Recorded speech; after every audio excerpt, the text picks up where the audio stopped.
제가 탈북 브로커를 하게 된 계기는 제가 어릴 때부터 저희는 진짜 뭔가 이런 고난을 너무 많이 겪으며 살다 보니까 제가 어떤 가정을 방문을 하게 됐는데요. 그 가정이 당장 제가 안 도와주면 내일이라도 굶어 죽을 그런 상황에 처해진 가족을 만나게 됐습니다, 여러분. 그러다 보니까 저도 옛날에 그렇게 살았기 때문에 이 사람들의 그런 절박한 심정을 저는 알 수가 있었어요. 그렇게 제가 그분들을 처음으로 탈북을 시켜주다 보니까 저도 모르는 사이에 제가 이제 탈북 브로커가 되는 거예요. 그때부터 뭔가 이제 저만의 사명감을 가지고 많은 분들을 이제 탈북을 도와줬던 그런 일이었던 것 같습니다. 탈북을 하는 북한 여성들이 겪는 일은 되게 많습니다. 북한 여성들이 북한을 떠나서 중국 걸쳐서 제3국을 통해서 탈북을 하게 되는데요. 이 상황에 아무래도 국적이 없고 말을 모르다 보니까 다양하게 이제 속혀서 팔려가는 경우가 되게 많고요. 원치 않은 임신을 통해 가지고 중국에서 이렇게 사는 경우도 되게 많습니다. 어떤 분들 같은 경우에는 저희 같은 경우에는 두만강이거든요. 두만강 같은데 여자분들의 시체가 많이 왔던 경우도 있었어요. 이 경우는 뭐냐면 자기네 말 안 듣고 이러면 진짜 죽여서라도 보내도 누구 하나 이 사람에 대해서 수사해주는 사람 없습니다. 왜냐면 이 사람들은 신분이 없는 사람이니까요. 이런 경우가 되게 많았어요. 근데 그럼에도 불구하고 북한을 벗어나려고 하는 여성분들이 되게 많았던 이유는 바로 이제 90년대 북한의 미공급이라는 그런 대아사자가 발생을 하는 그런 사건이 발생이 됐습니다. 이게 뭐 몇 달 만에 끝나는 게 아니라 5년, 10년이 이어지다 보니까 사람들이 내일 굶어 죽을 바에는 일단은 내가 목숨을 버리더라도 밥 한 끼라도 얻어먹을 수 있는 그런 데를 가자 하고 선택을 한 게 중국을 많이 선택을 했던 거죠. 그래서 이제 중국에 가게 되면 북한 여성분들은 팔려갈 수밖에 없어요. 그렇게 해서라도 목숨을 또 그때 당시에는 부지를 해야 된다는 이런 상황에 처했던 거죠. 왜냐면 사람이 내일 죽게 생겼는데 뭔들 못하겠습니까? 그러다 보니까 불법 성매매 업소 같은 데 팔려가는 경우도 되게 많고, 좀 뭐 예쁘게 생기고 이런 분들은 그런 업소 같은 데 많이 팔려가고, 뭐 어떤 분들은 또 시골 같은 데 말도 모르고 장애를 가지신 그런 분들은 팔려가시는 경우도 되게 많아요. 하지만 북한 여성들은 선택권이 없습니다, 여러분.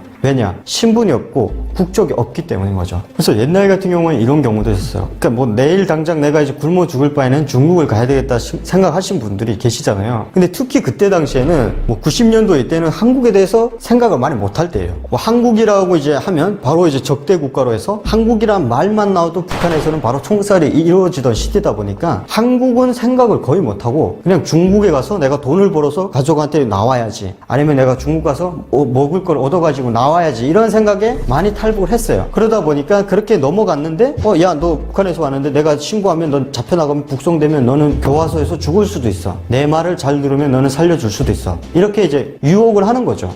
그 유혹에 당해가지고 식당 같은데 내가 취직을 시킬 텐데 그냥 너 조용히 있어라, 이런 식으로 해서 다른 지방 같은데 시집을 보내버리는 거죠. 그래가지고 그때 당시에는 살인 같은 경우에도 나는 이 얘기를 듣고 온 게 아닌데 나는 밥을 얻어먹으러 왔는데 갑자기 막 성매매를 하라고 하고 나이가 많은 분들한테 시집을 가라고 막 이렇게 하면 당연히 거부감이 생길 수밖에 없잖아요. 그럼 말을 안 들으면 진짜 죽여서 옛날에는 두만강 같은 데 버리고 갔던 그런 경우도 되게 많습니다. 그럼 이런 일이 뭐 거의 필수로 일어나냐 이렇게 생각하실 수도 있는데 완전하게 필수는 아니에요. 그 중에서도 이제 뭐 좋은 사람들도 있을 수도 있잖아요. 그러면 그런 사람들은 진짜 좋은 마음으로 자기가 일하고 있는 그런 뭐 공장 같은 데 취직도 시켜주고, 아니면 그런 사람들의 도움을 받아서 탈북을 하시는 분들도 있어요.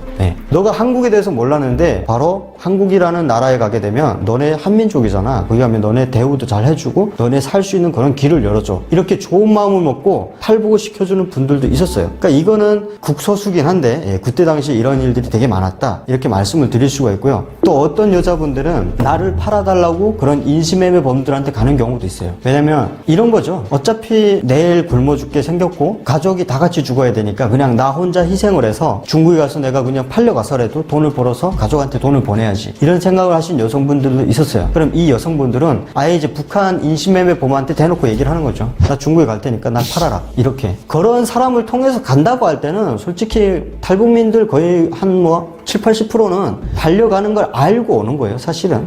왜냐면 선택권이 없잖아요. 당연히 팔려가면 내가 어떤 일을 당할지는 어느 정도 예상을 하고 탈북을 하는 방법밖에 없는 거죠. 그렇게라도 내 목숨을 부지하는 게 어떻게 보면 북한에서 노예로 그냥 살다가 굶어 죽는 것보다는 낫잖아요. 그래서 이렇게 탈북하신 분들이 항상 중국에 와서 한국으로 갈 수 있는 루트들을 계속 찾는 거죠. 이런 경우가 되게 많았다고 볼 수가 있습니다. 또 이런 경우도 있습니다. 업소 같은 데라든지 아니면 강제적으로 그런 데 당했다고 했을 때 타이밍을 신문을 봐서 이제 거기서 도망치는 분들이 계세요. 그럼 그분들은 이제 뭔가 브로커 그런 사람들의 도움을 받아가지고 한국으로 오는 분들도 되게 많고요. 아니면 그런 데서 이제 도망을 치려고 하다가 잡혀가지고 거의 불구가 돼서 팔려가시는 분들도 있고요. 아니면 거기에서 아예 말을 안 들어가지고 뭐 진짜 조용하게 죽어서 나오는 분들도 있습니다. 이런 부분은 뭐 공식적으로 북한이나 중국이나 들어가서 확인을 할 수가 없는 부분인데 정보를 통해서 많이 듣게 되면 이런 경우도 되게 많다. 이렇게 말씀을 드릴 수가 있을 것 같습니다. 막 10살 넘은 그런 친구들도 팔렸다는 그런 정보를 저희가 이제 들어보면 그런 경우도 있습니다. 북한에서는 이제 만 17세가 되면 학교를 졸업을 하거든요. 성인이라고 보거든요.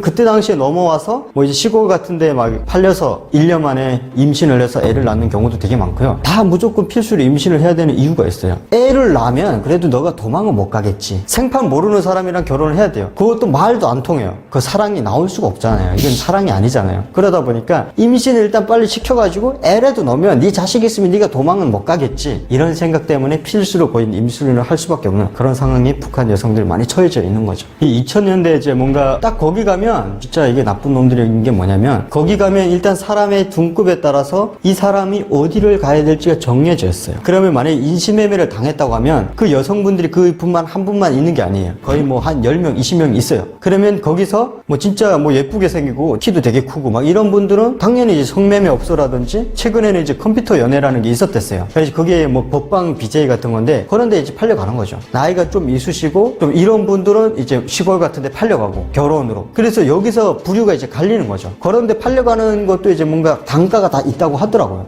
예를 들어서 나이가 좀 어린 친구들은 뭐 진짜 뭐 몇백만 원 더 받고 나이가 좀 있으신 분들은 몇백만 원 떨어지고 이런 게 이제 공공연하게 그쪽에서는 이루어지고 있는 거죠. 우리 아버지 어머니가 제일 교포시다 보니까 일본에 있을 때 이렇게 성경책을 다 읽으셨다고 들었어요. 처음에 어릴 때는 말을 안 하시죠. 나가서 아이들이 뭐 무슨 말든 다 하잖아요. 정말 딱 친구처럼 지내던 친구 엄마가 소개해줘가지고 그 사람이 이제 한국까지 무사히 데려다 주겠다 이렇게 출발해가지고 강 건너가지고 허둥지둥하면서 막 산 2개 넘으면서 이렇게 뭐 탈북했죠. 저 손주 집에 도착한 거예요.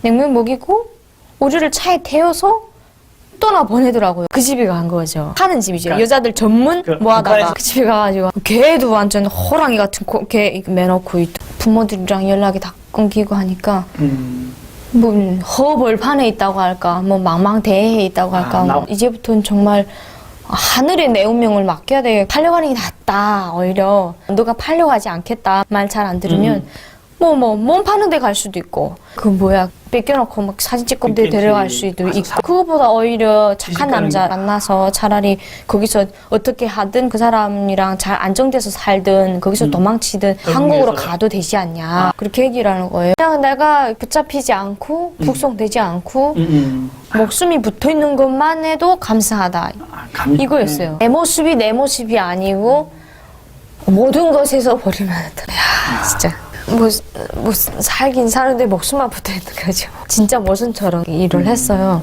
1년, 2년 사니까 야, 내 여기서 묻혀서 죽어도 아무도 모르겠구나. 그러다가 또 애 낳았죠? 뭐예요? 정이 하나도 없죠. 미안하긴 한데 하나도 안 이쁘더라고요. 지냈을 때부터 뭐 별로 뭐 기쁘지도 않았죠. 막 없애고 싶었고 근데 임신 안 되는 법도 몰랐으니까 뭐 북한에서 성교육 받아요. 뭐 배 불러오는데도 내가 죽더라도 없애고 싶더라고. 마음이 찢어지는데 내가 왜 이렇게 티가 안 나지. 나가서는 그러지 않는 척 해야 돼. 둬야 되겠구나 하는 생각이 계속 들어서 5년을 살았으니까 이 사람이 되게 불쌍했어. 애가 5살 됐으니까 희망이 하나도 없었죠. 그 찰나에 그 시온이가 심하게 아팠어요. 거기 시골에서는 안 되고 시 아동병원에 가서 맞아라 하더라고요. 6개월 기다렸는가 연락이 왔죠. 겨울이었어요. 아버지 엄마가 이렇게 다 돌아갔다. 집 다 무상몰수 당하고 아버지 엄마가 같이 교화소에 손잡고 들어가셨다는 거예요. 죽었을 거다. 이제 죽었다. 생사를 여부를 친척들한테 알려 안 준다면서요. 아이 참 또 하늘 땅이 진짜 맞붙는 것 같았죠. 뭐 좀 살아만 있을 거지 했었는데 그냥 낮에는 멍 때리고 그냥 있다가 밤에 되니까 몰려오더라고요. 그래서 온 밤을 엉엉엉엉 울었어요. 하늘이 막 내 등에 막 맞붙은 것 같이 거기서 많이 힘들었었어요. 그때가 23, 요때 24살. 4살. 어린 나이에 애를 데리고 와서 한국 정착하자니 쉽지 않았겠죠. 막 엇갈리는 마음이 있죠. 간절히 한국에 오고 싶어서 왔는데 너무 감사한데 한쪽은 너무 슬픈 거예요. 기도 들어주셔가지고 한국에 왔어요. 십자가도 건물 찾게 해주시고 이렇게 하나님도 만나게 해주시고 네. 너무 감사한데 아버지 어머니 죽음은 뭐고 지금에 와서 그때 모습 보니까 아 어떻게 살았지? 그래서 감사는 한데 네. 남은 거는 너무 비참해진 내밖에 없고. 뭐 특별히 제가 아이를 뭐 더 사랑해서 데려온 건 아니고 애가 자랄 수 있는 환경이 아니었었고 이 아이도 내처럼 엄마를 그렇게 보고 싶어서 그렇게 슬퍼하면 또 아이까지 행복하고 싶지 않더라고요. 뭐 데려왔는데 뭐 아이 앞에서는 울면 안 된다. 아이를 잘 키워야 된다 이런 거 다 알죠. 근데 그게 잘 안 되죠.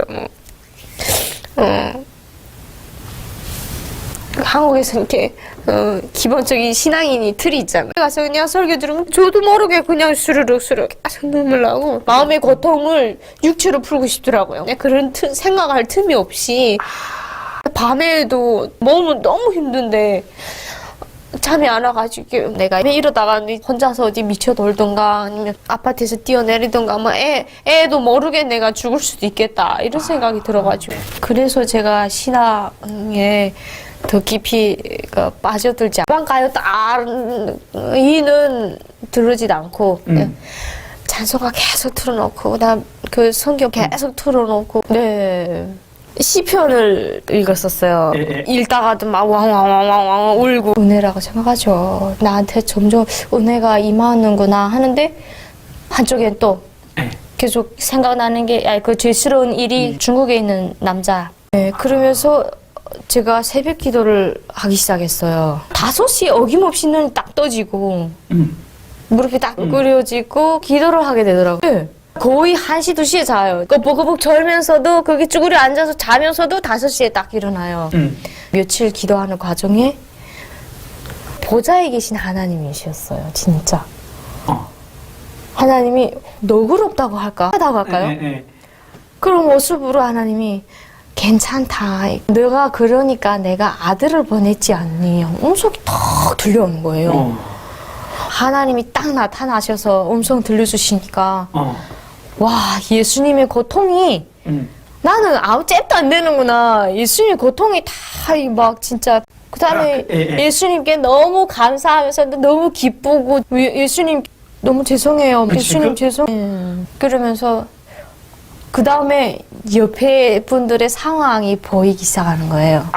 그 전까지는 계속 내 고통만 보이더니. 네, 시작하고 그리고 나도 새 출발해도 되겠구나. 중보기도가 그때부터 하기 시작한 거죠. 나는 다른 사람들은 기도 안 나가는 거예요. 그전에는. 내 기도도 급해 죽겠다 하는데 무슨 내가 누굴 기도를 해주냐고. 근데 그때부터 중보기도가 되는 게 참 신기했어요. 너무 신기했는데 그리고 북한의 아픔이 보이기 시작하는 거예요. 하나님이 이 북한 백성들의 아픔을 그냥 내버려 두시지 않는구나. 더 아파하시는구나. 내 아픔 아무것도 아닌 거죠. 그 다른 아픔들을 보면서 계속 조금씩 나아지고 있는 거죠. 천천히. 이 아픔이 이 상처가 한꺼번에 확 끊을게요. 근데 아픔이 이게 아픔이구나 하는 게 보이고 이게 아픔이었구나 몰랐거든요. 그게. 애가 옆에서 엄마 왜 울어?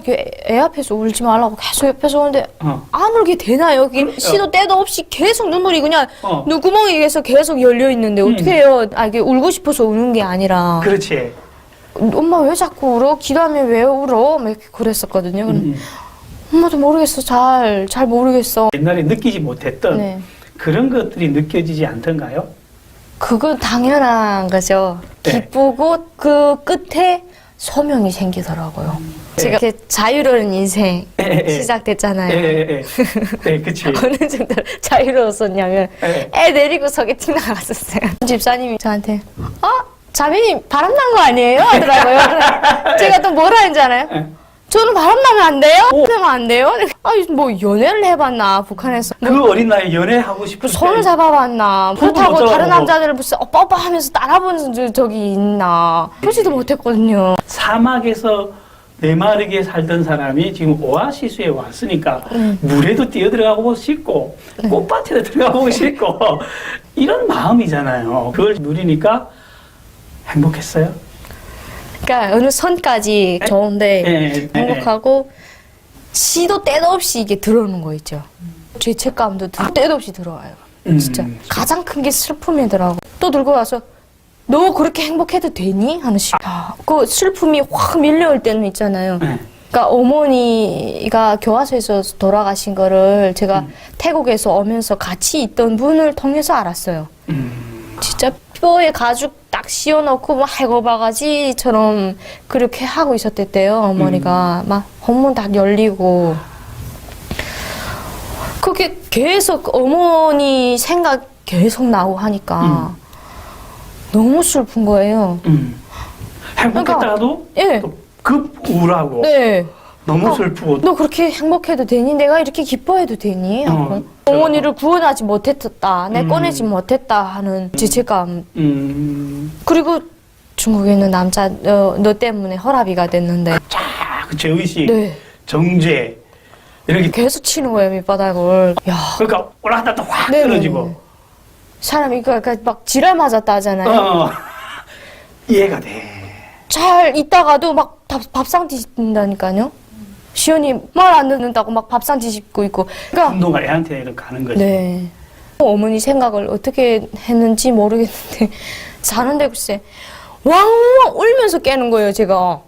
생각해보니까 내가 왜 울었지 하니까 어머니가 교화소에서 막 썩어서 쥐가 다 뜯어먹더라고요. 참.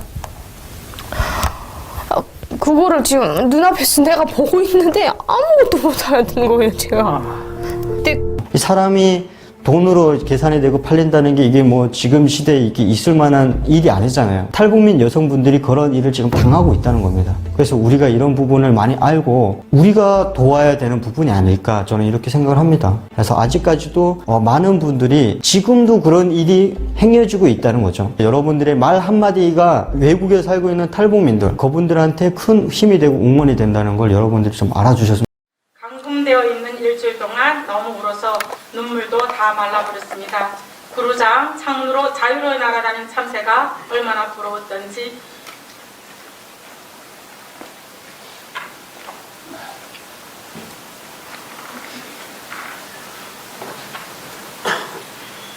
고맙습니다. 중국에서 참새로 태어났어도 북송되지 않았을 때인데 북송이 죽기보다 싫었습니다. 그러나 기적적으로 중국 공안이 북한으로 넘겨줄 서류에 한국으로 가는 탈북 시도가 기독교 활동을 했다는 내용을 들어가지 않았다는 사실을 알게 되었습니다. 그렇게 돼서 단동 신우수 다리를 지나 평안북도 신우수 벌구로 수감되었습니다. 그 중에는 19살, 20살 되는 처녀 아이들이 있었습니다. 소장이 처녀 아이들 긴 머리를 손에 잡아지고 벽에다 머리를 힘껏 박는데 옆으로 보였습니다. 저희 눈길에 그 애들이 이마가 부셔서 피가 터지고 울부짖는 것이 보였습니다. 나는 그 소리 가운데 서 있었고 내 두 다리가 떨려서 제대로 서 있을 수 없었고 차라리 내가 대신 맞았으면 좋겠다는 생각이 들 정도로 고금이 들렸습니다. 드디어 시간이 흘러서 동료들이 불려나가 조사를 받는 시간이 다가왔습니다. 각각 토명을 받아 나가는 사람들이 아침에 불려나갔다가 저녁에 들어왔습니다. 그런데 얼마나 얻어터졌는지 감방 안으로 걸어들어오지 못할 정도였습니다. 제수들을 배처럼 질질 끌어 감방 앞에 내려놓고 갔습니다. 그래서 감방 안 제수들에게 끌어다 놓으라고 지시하였습니다. 그걸 보고 듣는 나는 오금이 너무 저리고 숨이 막힐 정도였습니다. 나는 나와 우리 동료들이 고문을 이기게 해달라고 기도했고 가능하면 내를 맞지 않게 해달라는 마음으로 간절히 기도했습니다. 다행히도 함께 북송된 6명은 한국으로 가려했다는 조사 기록이 없어 북한 헌법 233조 항의 단순 불법 월경제로 처리가 되었습니다. 그렇지 않으면 정치범 수용소로 보내둬야 했습니다. 그리고 우리는 신의주 보위부 감방에서 다시 단련대로 그리고 전거리 교화소로 이송했습니다. 표결력으로 병방에 있던 2년 동안 입원했던 금이가 언니 나 죽을 것 같아요 하고 연락이 왔습니다. 금이는 숨도 고르게 쉬지 못했습니다. 중국에 있는 그의 아들 때문에 쉬 눈을 감지 못하면서 기도를 해달라고 하는 금이손을 붙잡고 눈물로 기도했습니다. 하나님, 나라를 잘못 만나 굶음을 못 참은 죄로 29살 꽃다운 시절을 지옥에서 보내다가 생을 마감해하는 미남이 엄마 금이 믿음대로 천국 가게 하여 주시옵소서. 자기 낳은 아들도 못 보고 죽어야 하지만 하나님께 가고 싶어하는 그 마음 받아주실 줄 믿습니다. 그렇게 구미를 보내고 다음날 천국에서 예배를 드리는 구미를 주님은 꿈으로 보여주셨습니다. 저는 전거리 교화소에서 조장, 단장을 하게 되었습니다. 나중에는 은밀하게 다른 사람을 도와주는 생활을 하게 되었습니다. 바로 지금 전하지 않으면 영영 하나님을 모르고 살다 죽을 것 같아서 간수들이 눈을 피해 저녁에 죄인들이 퇴근하는 복잡한 시간을 이용해서 주 기도문과 사도신경 그리고 시편 말씀들을 알려드리고 암기해서 가르치고 전했습니다. 드디어 제가 출소하는 날이 다가왔습니다. 2번 한국행을 가르던 길을 지켜주시고 원성보위부와 신의주 보위부에서 나를 지켜주시고 살아있는 지옥이라고 불리는 전거리 교화소에서 3년 반을 늘 저와 저희 동료들 지켜주신 주님이 너무 감사했습니다. 지옥 생활이 너무 고달프고 힘들어서 삶을 포기하고 싶을 때도 중국의 동업딸이 미치도록 보고 싶어서 울고 있을 때도 주님은 늘 내 둥지에서 저를 지켜주셨습니다. 사망이 그늘이라고 부르는 이곳 북한 그리고 지옥 같은 전거리 교화소에서 하나님은 늘 살아서 역사했고 지옥에서도 주님의 자녀를 구별해서 섬길 수 있게 해주시고 주님의 자녀로서 구원을 보이고 북한에서 살아계셨던 주님을 전하라고 저를 그곳으로 보내셨음을 알게 되었습니다. 제 인생에서 하나님과 제일 가깝고 충만했던 그리고 온 하루를 하나님과 오로지 동행했던 영광의 시간들을 뽑으라고 한다면 저는 북한 대령 전거리 12교화소라고 고백하고 싶습니다. 이 시대 하나님의 복음을 거부하는 마지막 땅 북한에서 태어남을 감사하게 생각합니다. 북한에서 태어났기 때문에 눈물로 저 땅을 위해 마음을 찢어서 기도할 수 있다고 믿습니다. 그리고 이 땅에 온 탈북민 그리스도들은 하나님께서 구원의 때를 위하여 예비하신 제수도들이라고 생각합니다. 당부에 한 말씀 드린다면 한국교회가 복음 통일의 주역들 탈북민들을 신앙으로 잘 성장할 수 있도록 기도해 주시고 많은 관심을 돌려주셨으면 바람이 있습니다. 그리고 중국에서 아직도 불황화처럼 떠돌고 있는 탈북 여성들 구출에도 힘을 써주시고 이 민족을 다시 살리는 길에 앞장서 주시기를 부탁드립니다. 간증을 마감하면서 오늘 이 자리를 마련해 주신 하나님께 감사드리고 지금 이 시간도 복음을 가지고 북한으로 다시 들어가는 많은 북한의 지하 교인들을 위해서 기도 부탁드립니다.